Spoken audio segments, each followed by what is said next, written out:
Bonjour, Jessie Périguet, socio-esthéticienne du service Proxilic. Nous continuons notre beauté des pieds avec la phase modelage, donc nourrissage du pied.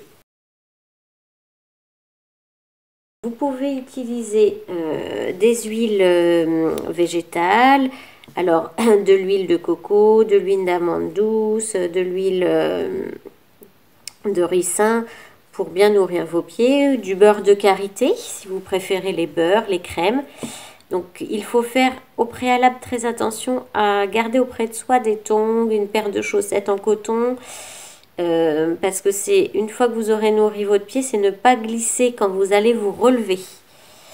Hein, parce que des fois ça peut mettre du temps à pénétrer, surtout si c'est des huiles ou des beurres. Mais par contre ça nourrit bien le pied, donc soit à l'air libre quand c'est l'été, ou même l'hiver à la maison, ou après dans une paire de chaussettes, ce qui permet d'avoir un effet occlusif et que nos actifs vont mieux pénétrer pour bien nourrir le pied.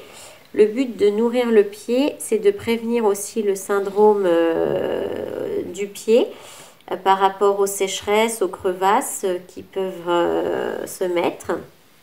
Donc vous allez en fait enduire votre pied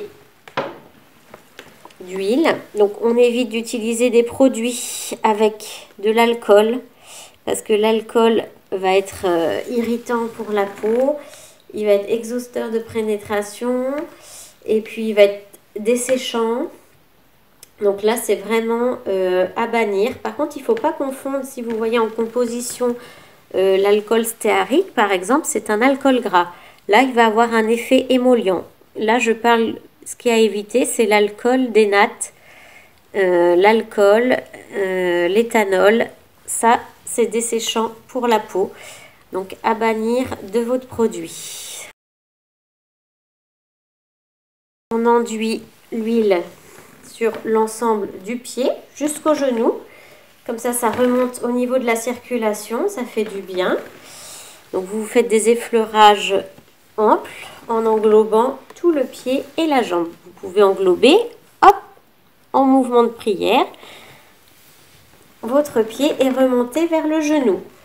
Nous allons pouvoir englober les chevilles, une zone où il y a beaucoup de tension, donc très agréable à masser également. Ça fait du bien. Ça relance la circulation sanguine. Et puis c'est vrai qu'en fin de journée, les chevilles peuvent être vite gonflées, donc ça fait du bien de les masser.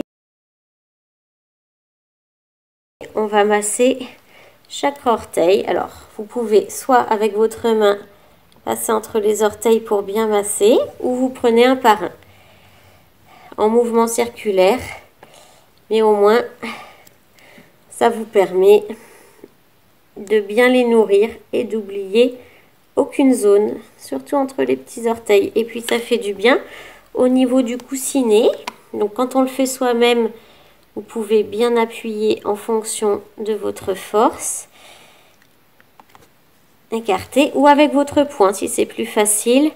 En foulage, vous foulez en fait votre voûte plantaire.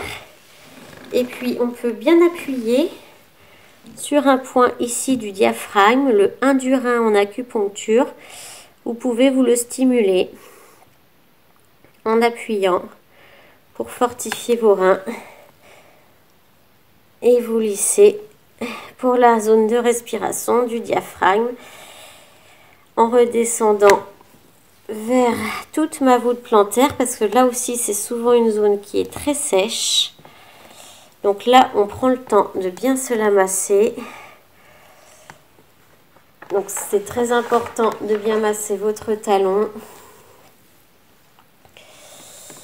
Donc évitez également, par contre, au niveau des cosmétiques, donc les AHA, parce que ça va vous piquer au niveau du pied. Ne faites surtout pas de peeling pendant le traitement au niveau de votre pied, ou sinon vous risquez de fragiliser le pied. Évitez également donc les faux ongles, hein, comme pour les ongles des mains. On évite les faux ongles pendant le traitement parce que c'est un nid à bactéries, ça provoque des infections. Vous ne polissez surtout pas vos ongles parce que les polir, c'est également fragilisant pour l'ongle.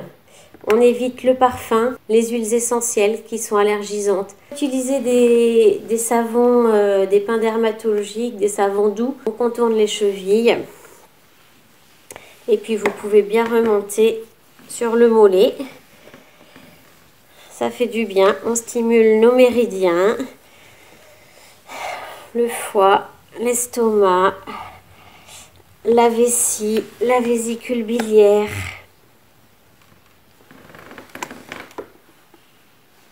Comme ça, nous réchauffons toute notre zone.